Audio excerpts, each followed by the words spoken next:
ចាជម្រាបសួរបងប្អូនពុកម៉ែមីងមាទាំងអស់គ្នាដែលបានចូលមកទស្សនា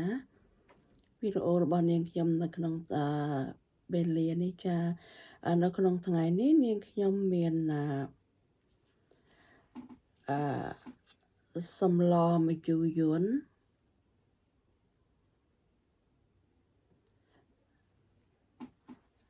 ហើយនឹងខ្ញុំមានបាយសបន្តិចបន្តួច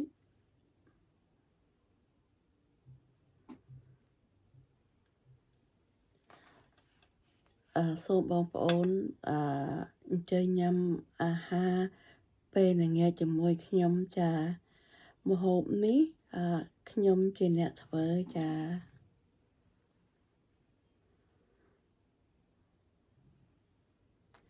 នេះគឺជា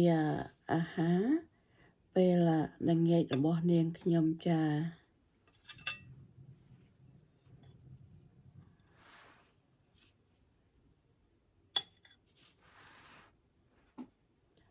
សូមបងប្អូនអញ្ជើញញ៉ាំអាហារពេលល្ងាចជាមួយនាងខ្ញុំ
អរគុណបងប្អូន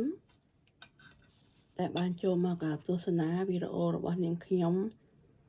នៅក្នុងពេលនេះចាជម្រាបលាសង្ឃឹមថាខ្ញុំនឹងជួបបងប្អូនតាមវីដេអូផ្សេងទៀតចា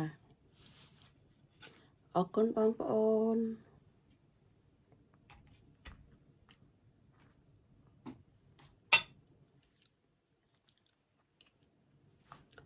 ចាជម្រាបលាទាំងអស់គ្នាបងប្អូន